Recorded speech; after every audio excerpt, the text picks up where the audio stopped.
The Carpenter's Last House, a story about choices and consequences. What if you worked hard your whole life, only to realize, in the end, that you had been building your own downfall?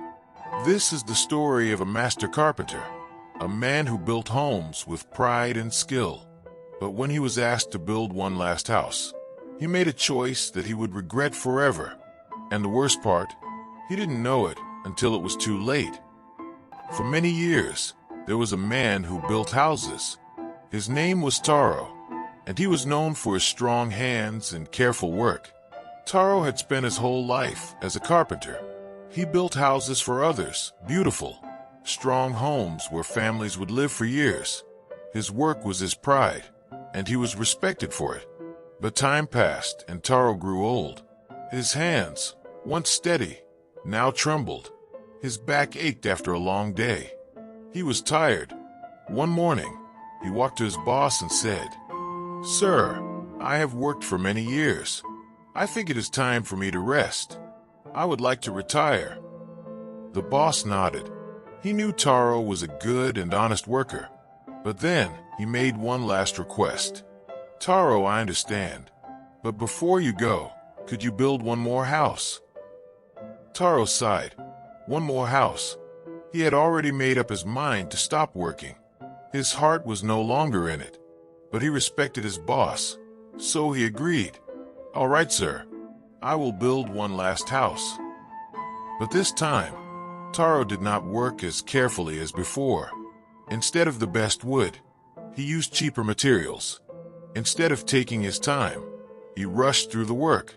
Instead of measuring twice, he simply guessed. "It doesn't matter," he thought. "It's just one last house. No one will notice." The walls were not strong. The roof was not stable. The paint was thin. Taro knew this house was not his best work, but he didn't care. And soon it was finished. Taro walked to his boss and said, "The house is done. I will leave now." The boss smiled and held out a small object to Key. "Taro, this house is yours. It is my gift to you, for all the years of hard work you have given." Taro froze. His heart pounded. His hand shook. This was his house. The house he built with little effort. The house made with weak wood and careless work. Taro's mouth felt dry. He looked at the house, then at the key in his hand. For years, he had built strong, beautiful homes for others, but when it came to his own home, he had built it poorly. And now he had to live in it. Taro learned a hard lesson that we are all building our own house. The effort we put into our work is the effort we put into our own life.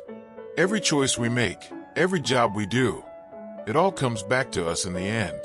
If we are careless in our work, if we rush through life without giving our best, then one day, we may find ourselves living in the results of our own choices. Because in the end, if this story resonated with you, don't let it end here. Subscribe to Tea and Tales for more powerful stories that make you think, reflect, and grow. Every tale has a lesson, and we're just getting started. See you in the next one.